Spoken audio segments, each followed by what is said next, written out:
Welcome back. I'm Uday Pratap Singh. You're joining us on NewsX. Breaking updates coming in top of the hour. Venezuela's Interior Minister Diosdado Cabello has condemned the U.S. strikes in Caracas. He's called them a terrorist attack. He went even further, labeling the operation a cowardly attempt by the enemy to invade Venezuelan soil. Cabello insisted that the country will overcome this aggression, stating that while the strike targeted critical infrastructure, the spirit of the people remains unbroken. Venezuela has strongly condemned the reported U.S. strikes, calling them an attack on its sovereignty and people. Defense Minister Vladimir Padrino López has now come out and said the country would resist any foreign troops entering its territory, while Interior Minister Cabello has described the strikes as a criminal and terrorist attack on civilian infrastructure. In fact, he urged citizens to remain calm, trust the political and military leadership, and called on the international community to speak out against what Caracas calls foreign aggression. The United States, however, has defended its actions, saying the strikes were targeted and aimed at protecting its interests and regional security. The U.S. insists its actions and capture of Maduro are lawful and necessary. Global media outlets have reacted cautiously to the escalating U.S.-Venezuela tensions, highlighting sharply conflicting claims from both sides. While several Western media reports focused on Washington's assertion that the strikes were targeted and defensive, outlets across Latin America, Asia and parts of Europe prominently carried Venezuela's allegations of attacks on civilian areas and infrastructure. Commentaries have broadly warned of the risk of further escalation, regional instability and the need for international scrutiny as competing narratives continue to dominate the global news cycle. In fact, let's take a look at these global media reactions that have come in fact, to these strikes in Venezuela. What is the global media saying on what has transpired within the South American country? Let's show you. So this is what Reuters has to say. Trump says Venezuela's Maduro captured after strikes. Action in Venezuela recalls past U.S. intervention. That's a big headline by Reuters. Meanwhile, the AP has this to say, that's Associated Press. U.S. strikes Venezuela and says its leader Maduro has been captured and flown out of the country. This is, of course, the big headline in the Associated Press. The New York Times, meanwhile, has this to say. They say the U.S. captures Venezuelan leader. Trump says live updates coming in. President Trump announces that U.S. forces had carried out a large-scale strike against Venezuela and were flying President Nicolas Maduro and his wife out of the country. So that's what the NYT has to say on the current situation in Venezuela. Meanwhile, the Wall Street Journal has come out with this headline. WSJ has this to say, U.S. captures Venezuela's Maduro. After large-scale strike, a U.S. military operation was carried out in Venezuela after months of pressure on the Latin American country's president. They all, of course, are carrying pictures of explosions that had occurred in Venezuela. The Guardian has this to say, Trump claims U.S. has captured Venezuelan dictator and wife. So very strong, of course, statement. Remember, interestingly, they've not put quotes in their calling Maduro dictator. That was the Guardian. Al Jazeera has this to say, live, Trump claims Venezuela's Maduro captured after attacks. What's next for Venezuela? Well, it remains clear what would happen next. These are, of course, global media reactions which are continuing to come in. Let's put out now what CNN has to say on this strike. Trump flexes a new level of unrestrained global power and capture of Maduro. Interestingly, they've used that word unrestrained there. This is a report by CNN. Expressions of unbridled power don't come blunter than abducting a sitting president from his capital in the dead of night. That's what they start out their report by saying. So those are, of course, some big headlines that are being reported across the world. Global media publications, of course, are reporting far and wide on this big story emerging from Latin America. Let me bring in Ambassador Gauri Shankar Gupta, former diplomat, into the broadcast. We also have Major General SVP Singh, defense expert, live with us. Patikrit Pine, foreign affairs expert, is joining us live. Ben Harris, former Moscow bureau chief. The Daily Telegraph is also live with us from Berlin, Germany. Let me begin with you first. Ben, how is this incident in Venezuela being perceived in Europe where you are? How has your publication been reporting on it, and what are the kind of reports you are getting? I think everyone in Europe is a bit disenchanted with Trump. I mean, he's been incredibly aggressive, and we've been talking about him purely in transactional terms. That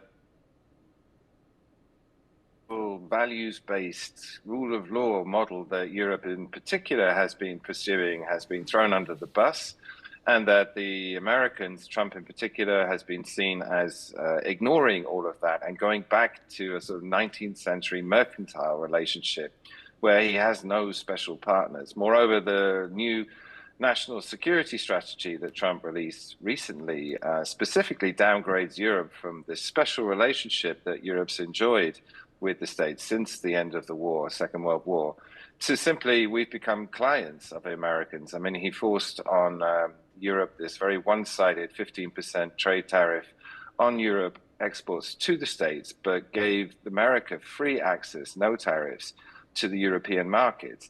And so in that light, you know, what's happened to Venezuela is more of the same, but of course it's much more extreme in, you know, military action, and it's seen as a colonialist or imperialist grab of Venezuela's oil assets. That's what's behind this.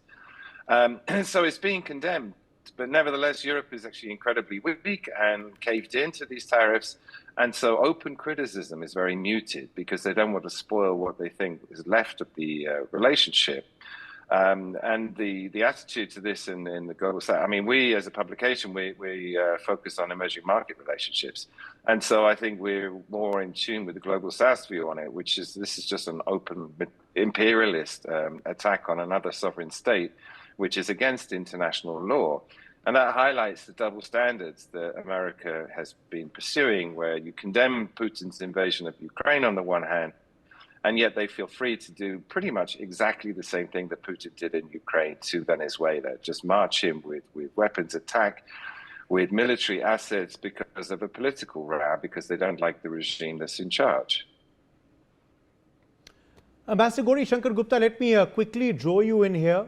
Of course, globally, the top headlines, of course, are the ones emanating out of Venezuela. How do you react to some of the reportage that we've seen from European and American publications, also those in the Middle East? What do you make of their viewpoints emerging on what has transpired in Venezuela, even as the world, of course, begins to decipher what led to this and what actually has occurred in the last 12 hours? Good evening to everyone.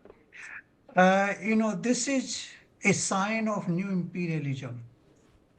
Initially, the Trump administration started transactional relationship and the trade deals were coerced on countries. Now this is a new beginning. Initially, he was attacking Venezuelan ships or boats, accusing them of narco trafficking. This has been going on for the last about 1.5 months. Before that, he was already criticizing Maduro very, very vehemently in all his statements.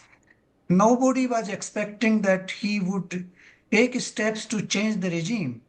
Now, what he has done is extremely against the rule of law, against the UN Charter, and obviously unexpected. Most countries will not come out openly against it because they would like to keep good relations with US, but internally they will all feel that this was absolutely unjustified attack on a sovereign nation. And I believe that this attack has been prompted by the US desire to control the energy resources in Venezuela. The narco trafficking has been an excuse. The dictatorship is also an excuse. I don't think there is a kind of internal repression in Venezuela. I have served in the Caribbean region, and the Venezuelan rulers have been, somewhat manipulative in terms of electoral winning, but they are not dictatorial in terms of internal policies.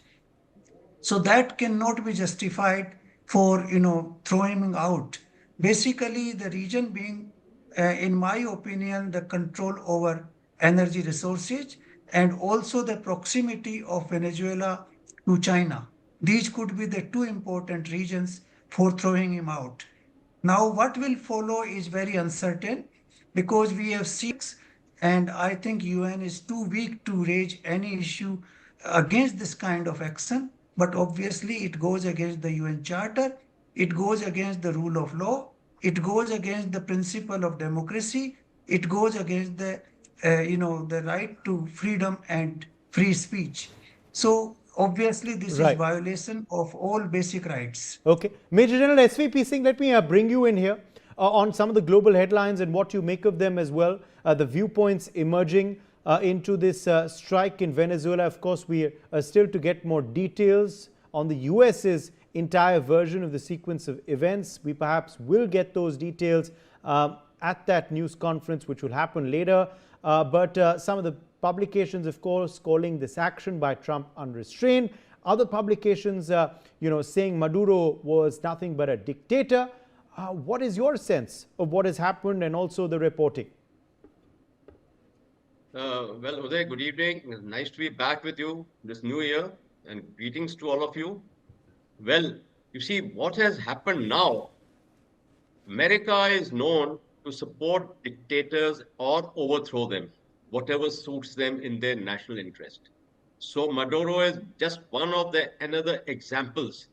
And what has happened in this instant case is maybe the European Union is condemning, maybe some other countries are condemning, calling for violation of international law. But in the eyes of Trump 2.0 administration, there is no such thing as international law. And it will be interpreted in the United States as invoking their constitution and the article, I think Article 2 is there, which will underscore the actions taken by Trump as legal. And so he has involved the CIA, he has involved the Homeland Law agencies also for this operation. Now, this was coming. This was coming right from the third term which Maduro had got in January last year. And America could not digest, Trump could not digest that. And so they have done this starting from August 2025, when they started blockade of the movement of the oil tankers of the oil which was sanctioned.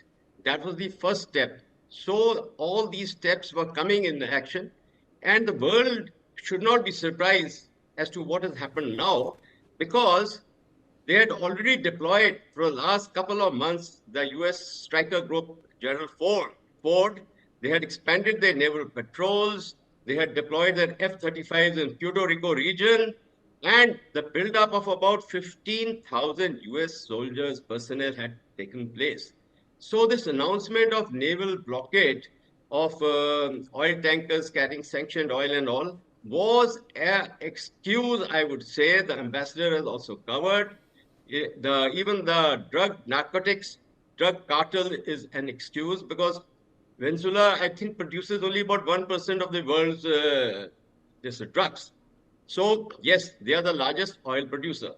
But what invites the United States is the Monroe Doctrine for these actions. And now, in some places, being called as the Donroe Doctrine, which has been activated. So, their US national strategy paper, which says, hey, Western Hemisphere is their chief interest. The prime interest lies there, and they will extend themselves in Latin America. So, and this is not the first time where the United States has done. Just to recall to your viewers, in 1989, under George Bush Sr., President Noriega of Panama, he was captured, removed, and brought to the United States. So this is not the first time they've done it. And there is historical traces again. In Guatemala in 1954, the CIA-backed coup which overthrew President Arbenz had taken place. In Chile, 1973, covert support for overthrowing of President Salvador Allende. And in Grenada in 1983, there's a very distinct examples before me, the US invasion for removing the Marxist government there. So that Monroe Doctrine has been very active, and this Western Hemisphere is now restored. So what has happened? Compromise over Europe, compromise over Indo-Pacific, and new trends in the world order have taken place. Tariff trade having overridden every other interest. Now has come the weaponization and the use of war. This is war, illegal war launched. And so, how does United States face the world apart from its brute power, imperialist, hegemonist, and double standards? How will the world unite? Now, I would say there will be some testing times for India in this. Which side India takes? Will it come out in the open? Because we have got our own national interests. And this year, we are doing the presidency of the BRICS 2026. So our litmus test will lie there, how we take forward Right. the BRICS organization. Okay, okay. But the great point, let me quickly rope you in for your, of course, interpretation as well, on the sequence of events that, of course, led to this strike and reported capture of Maduro and his wife. Should this take anyone by surprise, or was this in the works according to you? And also, how do you react to the reportage on this big event, the headlines, the words used by certain publications, the terms used by them? Your interpretation. Well, every publication is doing exactly what suits them. So let me put it this way. There's a huge difference between what happened in Ukraine and Venezuela. In case of Ukraine, it had a lot to do with the expansion of NATO. Venezuela, per se, was not a threat to anybody. But I think America did what exactly America does all the time to attack such countries which do not have a formidable air defense system. See what happened in Iraq or Afghanistan. I think that time it was presumed that this will end there only, but the Americans continue to doing what they have done. I don't know whether Venezuela will become the 21st century Vietnam for the United States or not. Maduro may be gone, but if you look at that entire, the northern part of South America, the Bolivar ideology that is there, it will not be easy for the American troops to have control over that country. And it has one of the largest militia. But whether they will turn into a Vietnam for US or not, we can't say. The bigger thing is this. Is it going to be the template that we will continue even today? That whichever country wants to, which has power, can take over another country? Because one of the reasons why all these things have been happening is to restrict the supply of oil to China. Now, if tomorrow China in retaliation attacks Taiwan, what would America do? America already is overstretched. Their ability to counter China or defend Taiwan will be very minimal. They cannot. And then, what is going to happen now is this. You would see Europe gradually will start condemning the entire thing, probably sugar-coated language. The reason is not that Europe is suddenly very, very righteous in terms of things. Because Europe and Western Europe and NATO members were all hand in glove with the United States when it comes to operations in Iraq and Afghanistan. The difference is this: because European Union feels that they have been shortchanged, they have been kept aside when it comes to the negotiations on Ukraine. So they will think that we will take our part of revenge by not aligning with the Americans when it comes to what is happening in Venezuela. But this is going to create, I remember when in 1991, the Iraq invasion of Gulf War started, media was not what it is today. That time it was hailed as a great act by the West, going for democracy, going for freedom of speech, going for liberty, all that trash. Today, people know what the reality is. So today's world of social media, for United States to sell those lies all over again, it's not going to be easy. For a lot of governments, for the sake of political correctness, they might not react. But as the general rightly mentioned, because of the impotency of United Nations, when the BRICS summit happens in 2026, you would see many countries showing interest to join BRICS.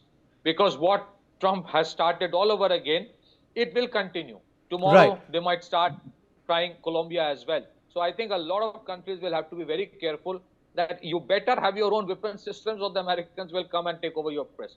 Back to you. Okay. In fact, we're getting more breaking updates now coming in on this big story. United States Attorney General Pamela Bondi has now confirmed that Nicolas Maduro and his wife, Celia Flores, have been indicted in the Southern District of New York. Nicolas Maduro has been charged with narco-terrorism conspiracy, cocaine importation conspiracy, possession of machine guns and destructive devices, and conspiracy to possess machine guns and destructive devices against the United States.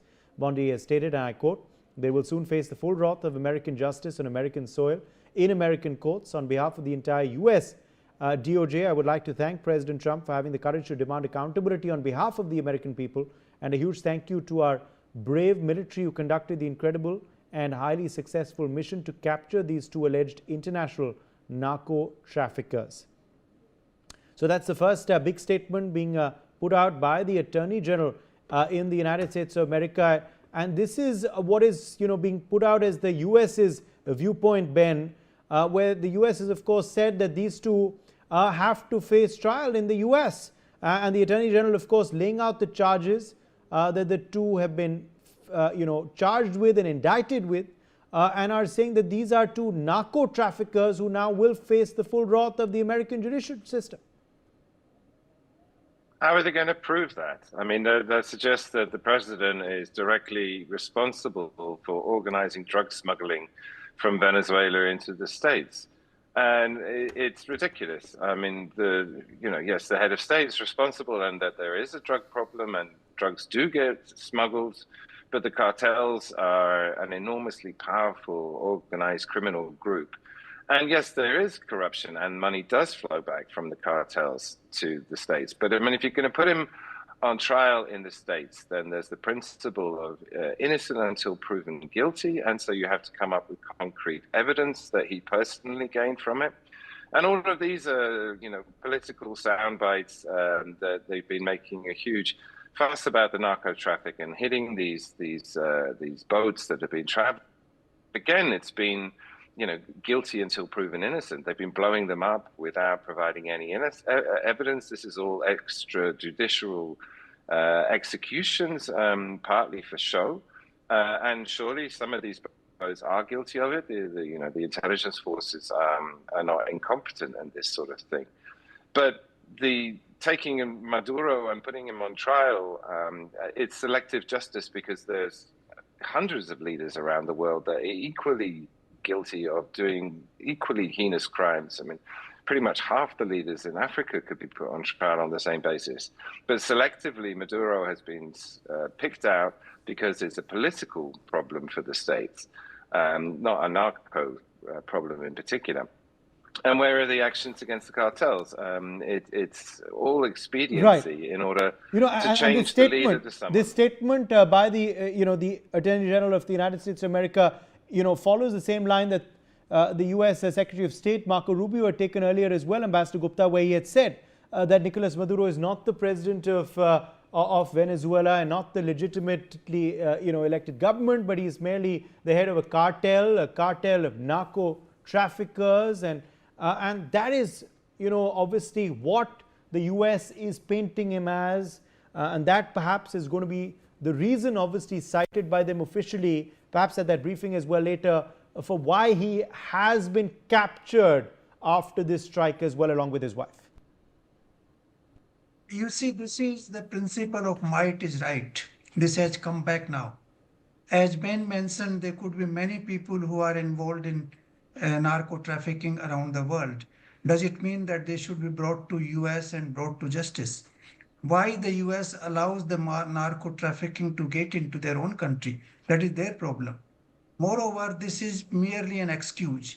As I believe, and I firmly believe, because I served in that region twice, once in Mexico and later on in the Caribbean.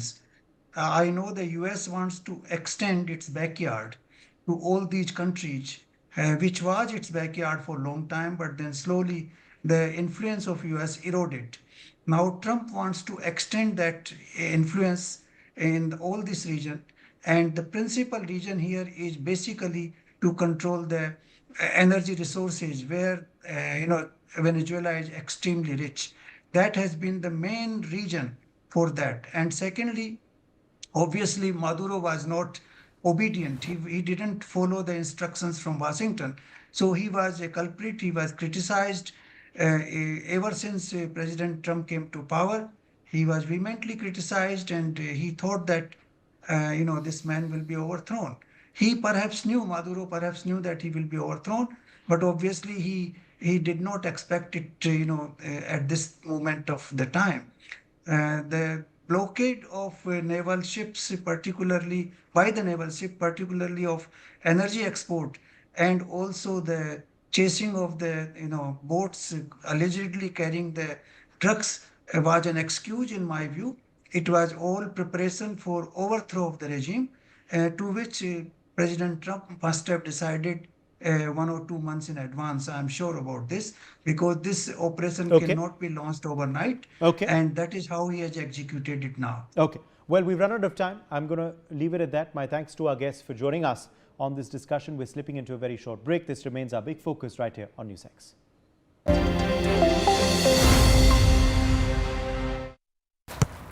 इसको तो football खेलना भी आ गया और इसे तो piano बजाने भी आ गया। चंद्रयान भी उतर गया।